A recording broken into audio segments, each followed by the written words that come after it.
አንድ ቀን ከእንቅልፋችሁ ነቅታችሁ ዓመታት እንዳለፉ ግን ሕይወታችሁ አሁንም እንዳልተለወጠ ትረዳላችሁ። በአንድ ወቅት ያያችኋቸው ህልሞችና ያስቀመጣችኋቸው ግቦች ደብዝዘዋል። ያሰባችሁት ሕይወት ምናባዊ የሆነ ይመስላችኋል። እንደተያዛችሁ ይሰማችኋል። እንቅስቃሴዎች ብታደርጉም ለውጥን ተስፋ ብታደርጉም ምንም ነገር አይከሰትም። ይህ ለምን እንደሚሆን ጠይቃችሁ ታውቃላችሁ? ለምንድን ነው አንዳንድ ሰዎች ቆራጥ እርምጃ ወስደው ሕይወታቸውን የሚቀይሩት፣ ሌሎች ደግሞ በማመንታትና በድርጊት አዙሪት ውስጥ ተይዘው የሚቆዩት? ዛሬ እናንተ ሳታውቁት ስኬታችሁን፣ ደስታችሁንና አቅማችሁን የሚጎዳውን ጸጥ ያለውን ኃይል እናጋልጣለን። ይህ ኃይል የሚያሰንፍና የሚያንቀራፍፍ ኃይል ነው።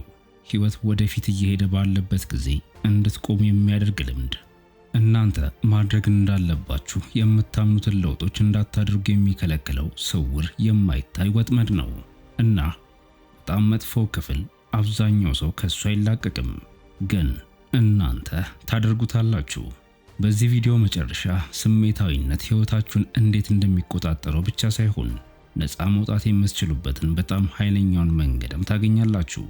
ስሜታዊነት አንድ ሰው ሊያዳብር ከሚችለው እጅግ አጥፊ የሆነ የሥነ ልቦና ልምዶች አንዱ ነው። እንዲህ አይነቱ ስሜት ብዙውን ጊዜ እንደ ትዕግስት፣ ከመጠን በላይ እንደማሰብ ወይም በጥንቃቄ የተነሳ እንደሚከሰት ጭንቀት ሆኖ ይሰማናል። እንደ እውነቱ ከሆነ ግን ዘገምተኛ መርዝ ነው። እናንተን በማያከናውኗችሁ ሁኔታዎች ውስጥ ያቆያችኋል።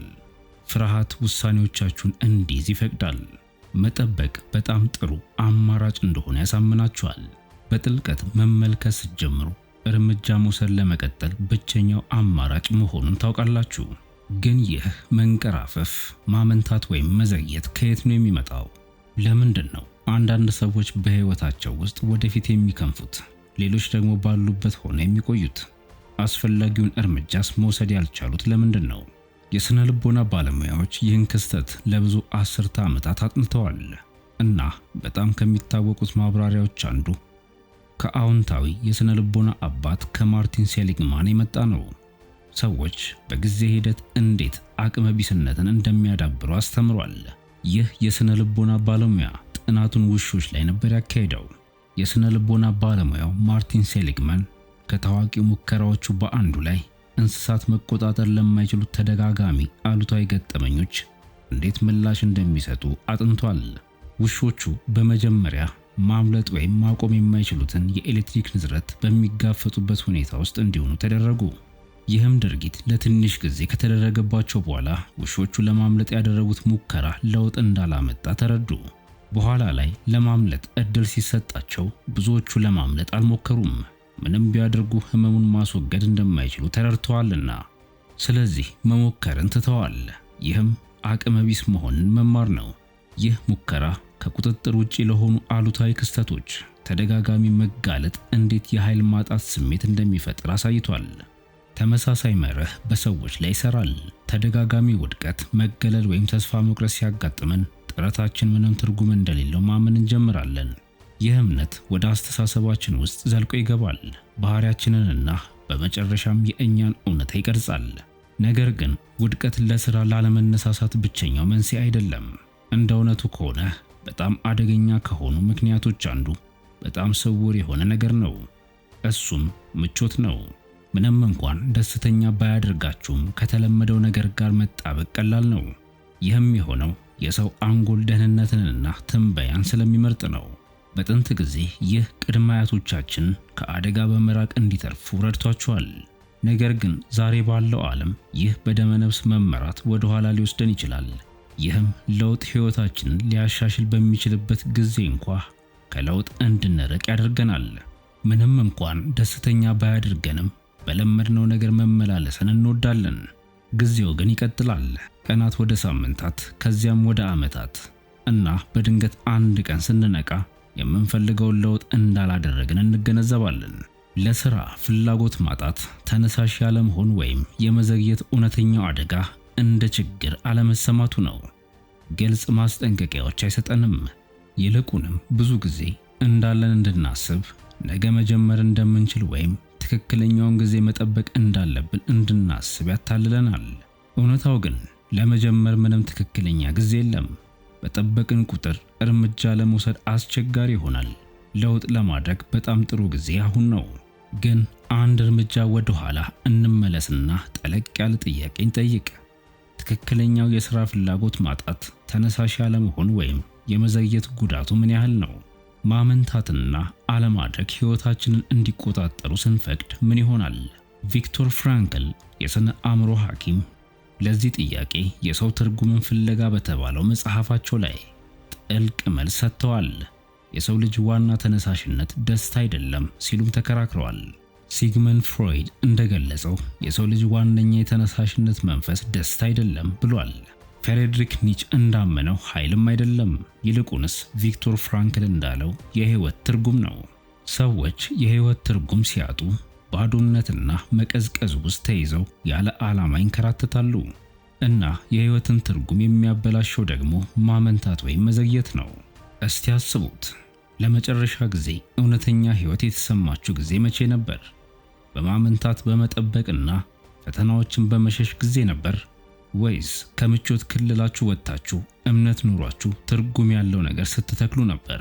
እውነቱ የህይወት ትርጉም በማመንታት ውስጥ አይገኝም፣ በተግባር ውስጥ ይፈጠራል እንጂ። ግን ብዙ ሰዎች ራሳቸውን በጭራሽ የማይጠይቁት ጥያቄ አለ። ማመንታት ወይም መዘግየት በጣም ጎጂ ከሆነ ለምን በእሱ ውስጥ መውደቅ እንቀጥላለን? ወደፊት መሄድ እንዳለብን እያወቅን እንኳን ለምን ተጣብቀን እንኖራለን? መልሱ ሊያስገርማችሁ ይችላል። እና አንዴ ከተረዳችሁት ሁሉም ነገር ይለወጣል። የምቾት ወጥመድ፣ ከማመንታት ጀርባ ያለው ድብቅ ኃይል። እርምጃ መውሰዱ ሁሉንም ነገር ሊለውጥ እንደሚችል እያወቃችሁ አሁንም እያመነታችሁ በውሳኔው ጫፍ ላይ መቆማችሁን አስቡ። ለራሳችሁ ተጨማሪ ጊዜ እንደሚያስፈልጋችሁ ትነግሩታላችሁ። አሁን ሁኔታዎች ምቹ እንዳልሆኑ ታስባላችሁ። ነገ እንደምታደርጉት ቃል ትገባላችሁ። ግን ሳታደርጉት ነገ ወደ ቀጣዩ ሳምንት ይቀየራል። የሚቀጥለው ሳምንት ወደ ቀጣዩ ዓመት ይቀየራል። እና ስትነቁ ምንም ነገር ሳይቀየር ይቀራል። እና ብዙ ሰዎች በሕይወታቸው ለውጥን በማያመጡበት ሁኔታ ውስጥ ተጣብቀው የሚቆዩበት ምክንያት በእውነቱ ይህ ነው። ግን ይህ እንዲሆን ለምን እንፈቅዳለን? ለውጥ እንደሚያስፈልግ እያወቅን እንኳን ወደ ሥራ ገብተን እንዳንለወጥ የሚያደርገን ድብቅ ኃይል ምንድን ነው? ይህንን ለመመለስ የምቾት ወጥመድ በመባል የሚታወቀውን ጽንሰ ሐሳብ መረዳት አለብን። በመጀመሪያ ሲታይ ምቾት ጥሩ ነገር ይመስላል። ለመሆኑ ደህንነትና ምቾት እንዲሰማው የማይፈልግ ማን ነው? ግን ተገላቢጦሹ ይህ ነው። ይበልጥ በተመቸን መጠን ለእድገት አስፈላጊ የሆኑትን ሪስኮች የመውሰድ ዕድላችን ይቀንሳል። ምቾት በአሁኑ ጊዜ ጥሩ ስሜት እንዲሰማችሁ ሊያደርግ ይችላል። ነገር ግን በረጅም ጊዜ ሂደት የእውነተኛ ደስታ እርካታ እንዳይሰማችሁ ሊያደርጋችሁ ይችላል። እንደገና ከመጀመር ይልቅ ቀላል በመሆኑ በምትጠሉት ሥራ ቆይታችሁ ታውቃላችሁ? የለውጡ ሐሳብ ከአቅም በላይ ጭንቀት ስለፈጠረባችሁ ብቻ ደስታን በማይሰጣችሁ ግንኙነት ውስጥ ቆይታችኋል። ይህ የምቾት ወጥመድ በተግባር ሲገለጽ ነው። ያልታወቀን ከመጋፈጥ ባላችሁበት መቆየት የተሻለ እንደሆነ ያሳምናችኋል። እውነታው ግን ይህ ነው። በሕይወታችን ውስጥ ትልቁ ጸጸት የምንሰራቸው ስህተቶች አይደሉም፣ ግን የማንፈጽማቸው ዕድሎች ናቸው። የሥነ ልቦና ባለሙያዎች እርግጠኛ አለመሆንን ለማስወገድ የሰው አንጎል እንደተሰራ ደርሰውበታል።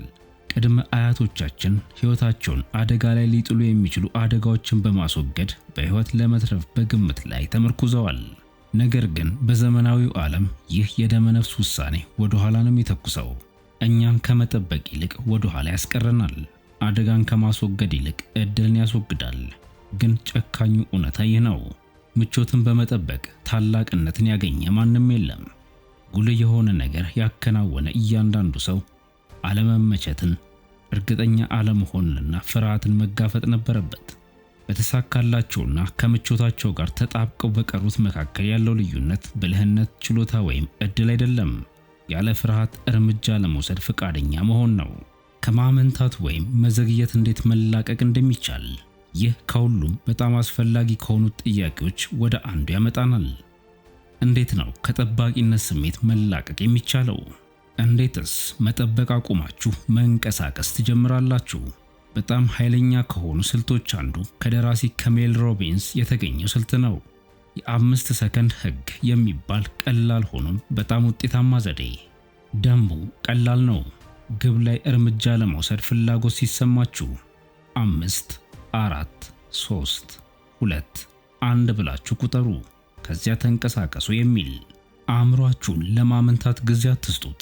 ፍርሃት ወደ ውስጣችሁ እንዲገባ አትፍቀዱ። አእምሯችሁ እናንተን ለማስቆም ሰበብ ከማግኘቱ በፊት አሁን እርምጃ ውሰዱ።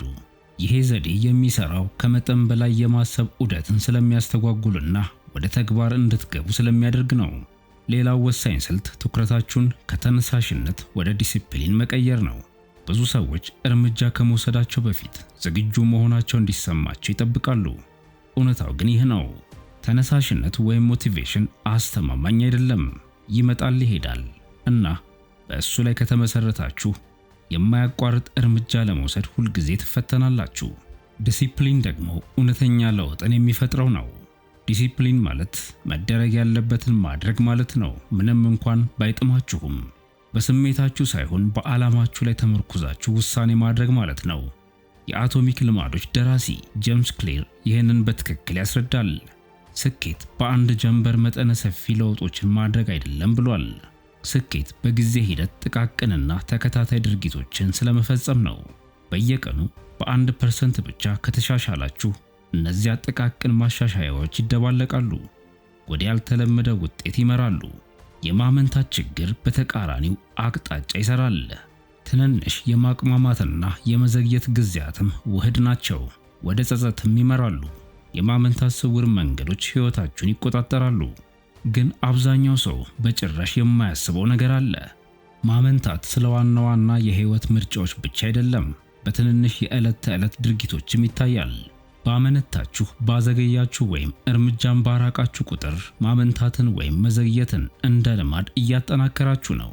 መልካም ዜናው ግን ተግባርም ልማድ መሆኑ ነው። ትንሽ ቆራጥ እርምጃዎችን በወሰዳችሁ መጠን ትልልቅ የሆኑትን እርምጃዎች ለመውሰድ ቀላል ይሆናል። በስሜታዊነት ላይ ተጣብቃችሁ ቆዩ ወይም ሕይወታችሁን ተቆጣጠሩ። ምን ትመርጣላችሁ? ትርጉም ባለው ነገር ላይ ከመስራት ይልቅ እያንዳንዱ የማመንታት ቅጽበት የእንቅስቃሴ አልባነት ልማድን ያጠናክራል። ይህም ለመለወጥ አስቸጋሪ ሁኔታን ይፈጥራል። ለዚህ ነው ራስን ማወቅ ወሳኝ የሆነው። በሕይወታችሁ ውስጥ ስሜታዊነት መቼና የት እንደሚታይ ማስተዋል መጀመር አለባችሁ። ራሳችሁን ጠይቁ። የማስተላልፈው ነገር ምንድን ነው? ፍርሃት ወይም ምቾት ምርጫዎቼን እንዲወስኑ የምፈቅደው የት ነው? ማቅማማት ትቼ መተግበር ብጀምር ሕይወቴ ምን ይመስላል ብላችሁ። ነገር ግን ከስሜታዊነት ለመላቀቅ በጣም ኃይለኛ ወደ ሆነው መንገድ ከመግባታችን በፊት አንድ ተጨማሪ መረዳት ያለባችሁ ነገር አለ። በሚሊዮን የሚቆጠሩ ሰዎችን በሚወዱት ሕይወታቸው ውስጥ ተጣብቀው እንዲቆዩ የሚያደርገውን እውነት አንዴ ምን እንደሆነ ከተረዳችሁ በኋላ ማመንታትን ወይም መዘግየትን እንደገና በተመሳሳይ መንገድ አትመለከቱትም። ብዙ ሰዎች ፈጽሞ የማይገነዘቡት የተደበቀ ኃይል አለ እና ይህም ለድርጊት በጣም ኃይለኛ የሥነ ልቦና እንቅፋት ከሆኑት ውስጥ አንዱ ነው። ፍርሃት ስንፍናና ተነሳሽነት ማጣት አይደለም፣ የበለጠ አሳሳች ነገር ነው። ይህም የማንነት ሽባነት ነው። ማንነት ሽባነት የሚሆነው ሳታውቁ ራሳችሁን ባላችሁ አቅም ከመግለጽ ይልቅ አሁን ባሏችሁ ገደቦች ስትገልጹ ነው። እኔ እንደዚህ ነኝ ወይም እኔ ሁልጊዜ እንደዚህ ነበርኩ የሚለው እምነት ነው። የእናንተ ሰብዕና፣ ልምዶችና ባህሪያት የተገደቡ መሆናችሁን ስታምኑ ለውጥ የማይቻል ሆኖ ይሰማችኋል። እስቲ አስቡት፣ ራሳችሁን ዲሲፕሊን ለማድረግ እንደሚታገል ሰው የምትመለከቱ ከሆነ አዲስ ልማድ ለመከተል ምን ያህል ዕድል ይኖራችኋል? እናንተ በተፈጥሮ መሪ እንዳልሆናችሁ ካመናችሁ በራስ መተማመን በሚጠይቁ ጊዜያት ውስጥ ወደፊት እንዴት ትወጣላችሁ? ውሳኔ በማድረግ ረገድ መጥፎ እንደሆናችሁ ራሳችሁን ካሳመናችሁ ሕይወታችሁን በትክክል መቆጣጠር እንዴት ትችላላችሁ? ማንነታችሁ ድርጊታችሁን ይቀርጻል፣ ድርጊታችሁም የወደፊት ሕይወታችሁን ይቀርጻል። ለዚህ ነው ሰዎች በማመንታት ዑደቶች ውስጥ ተጣብቀው የሚቆዩት። መለወጥ ስለማይችሉ ሳይሆን መለወጥ እንደሚችሉ ስላላመኑ ነው። የሥነ ልቦና ባለሙያ የሆነችው ካሮል ድዌክ በአስተሳሰብ ላይ ባደረገችው ጥናት ሰዎች በአጠቃላይ ከሁለቱ አመለካከቶች በአንዱ እንደሚሰሩ አረጋግጣለች። በቋሚ አስተሳሰብ ወይም የእድገት አስተሳሰብ። ቋሚ አስተሳሰብ ያላቸው ሰዎች ችሎታቸው፣ ብልህነታቸውና ባህሪያቸው የማይለወጡ እንደሆነ ያምናሉ። ሽንፈት የአቅም ውስንነታችንን ያጋልጣል ብለው በመስጋት ተግዳሮቶችን ያስወግዳሉ። በአንጻሩ የእድገት አስተሳሰብ ያላቸው ሰዎች በጥረትና በመማር ማደግና መሻሻል እንደሚችሉ ያምናሉ። ሽንፈት የማንነት መገለጫ ሳይሆን የእድገት መወጣጫ መሆኑን አውቀው ፈተናዎችን ተቀብለዋል። አሁን ወሳኙ ግንዛቤ ይህ ነው። ማመንታት ወይም መዘግየት በቋሚ አስተሳሰብ ውስጥ ያድጋል። ሁኔታዎቻችሁ እንደሚገልጿችሁ ካመናችሁ እነሱን ለመለወጥ በፍጹም እርምጃ አትወስዱም። ነገር ግን ወደ እድገት አስተሳሰብ በተሸጋገራችሁበት ቅስፈት እያንዳንዱን ችሎታ፣ ባህሪና ክህሎት ማዳበር እንደሚቻል ስትገነዘቡ ማመንታት ወይም መዘግየት በእናንተ ላይ ኃይሉን ያጣል። ስለዚህ ይህን ለውጥ እንዴት ታደርጉታላችሁ? ስሜታችሁን ከሚይዘው የማንነት ሽባነት እንዴት ትላቀቃላችሁ? መልሱ በማንነት ላይ በተመሰረተው ተግባር ላይ ነው። ጄምስ ክሌር በአቶሚክ ልምዶች ውስጥ እውነተኛ ለውጥ የሚመጣው ግቦችን በማውጣት እንዳልሆነ ያስረዳል። ራሳችሁን የምታዩበትን መንገድ በመቀየር የሚመጣ ነው። ልታገኙት በምትፈልጉት ላይ ከማተኮር ይልቅ መሆን ያለባችሁ ላይ አተኩሩ። በራሳችሁ የምትተማመኑ ሰዎች መሆን ከፈለጋችሁ እንደ አንድ እርምጃ ጀምሩ። ዲሲፕሊን ያለው ሰው መሆን ከፈለጋችሁ ዲሲፕሊን ያለው ሰው የሚያደርገውን ውሳኔ አድርጉ።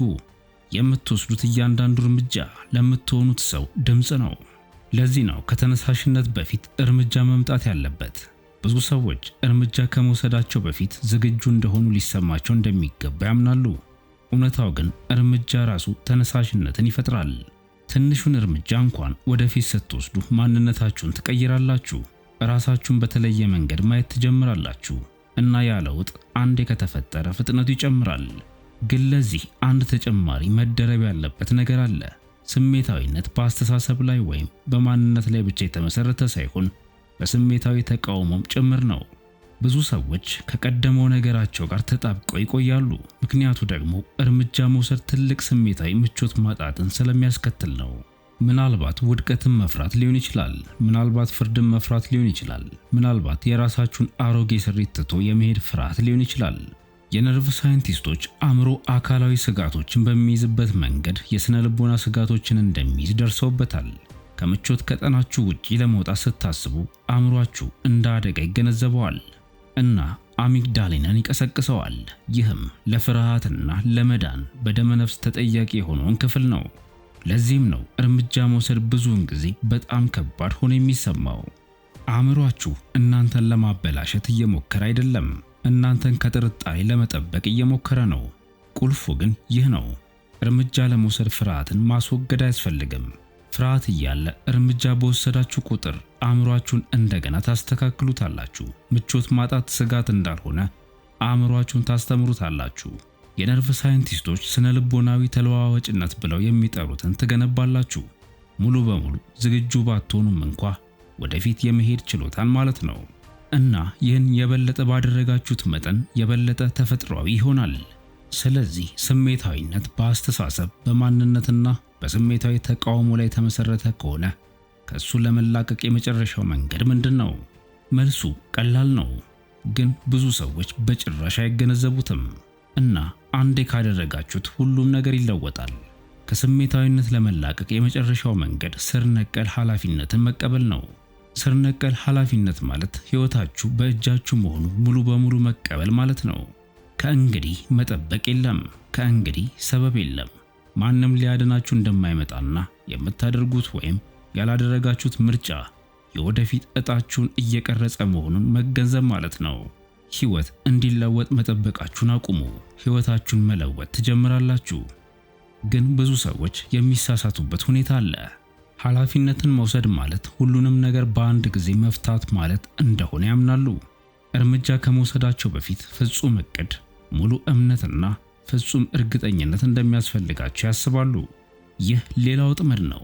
እውነታው ግን ድርጊት ግልጽነትን ይፈጥራል። የአማዞን መስራች ጄፍ ቤዞስ በአንድ ወቅት ስለ ውሳኔ አሰጣጥ ጠንካራ ግንዛቤን አጋርቷል። ውሳኔ ከማድረጋችሁ በፊት 100% እርግጠኝነትን ከጠበቃችሁ ሁልጊዜም ትዘገያላችሁ ይላል። በሕይወት ውስጥ ፍጹም የሆነ መረጃ እንደማይኖራችሁ ቤዞስ አብራርቷል። ሙሉ በሙሉ ዝግጁነት በጭራሽ ሊሰማችሁ አይችልም። ነገር ግን ከተገኘው መረጃ 70% እንኳን ቢሆን ውሳኔ ማድረግ ከቻሉ እርምጃ መውሰድ አለባችሁ። ምክንያቱም እርምጃ ወደ ትምህርት ይመራል እና መማር ወደ ተሻለ ሁኔታዎች ይመራል። ግን ስለ ውድቀትስ? ሰዎች በማመንታት እንዲቆዩ ከሚያደርጋቸው ትልልቆቹ ምክንያቶች አንዱ ውድቀትን መፍራት ነው። ውድቀትን በጣም ስለሚፈሩ ስህተት ከመስራት ብለው ምንም ማድረግ አይመርጡም። ግን ያልተገነዘቡት ነገር ይሆንና ውድቀት የስኬት ተቃራኒ አይደለም፣ የስኬት አስፈላጊ አካል ነው። ቶማስ ኤዲሰን አምፖሉን በሚፈጥርበት ጊዜ ስላጋጠመው ተደጋጋሚ ውድቀቶች ሲጠየቅ እንደተናገረው አልወደቅኩም፣ አሁን የማይሰሩ 10,000 መንገዶችን አግኝቻለሁ ብሏል። ይህ በታሪኩ ውስጥ የሁሉም ስኬታማ ሰው አስተሳሰብ ነው። ውድቀት የእነርሱ ዋጋ ወይም ችሎታ ነጸብራቅ እንዳልሆነ ይገነዘባሉ። በቀላሉ ግብረ መልስ ነው፣ መረጃ ነው እና ብቸኛው እውነተኛ ውድቀት አለመሞከር ነው። ይህንን እንዴት ወደ ተግባር ታውሉታላችሁ? እንዴት ነው በመጨረሻ ከስሜታዊነት ተላቃችሁ በዓላማና በኃይል መኖር የምትጀምሩት? የሚከተሉትን ዋና ዋና ተግባሮች ፈጽሙ። አንደኛ፣ ተነሳሽነትን መጠበቅ አቁሙ። እርምጃ ከመውሰዳችሁ በፊት ተነሳሽነት ሊሰማችሁ ይገባል የሚለውን ሐሳብ አስወግዱ። ተነሳሽነት የተግባር ውጤት ነው፣ ለተግባር ቅድመ ሁኔታ አይደለም።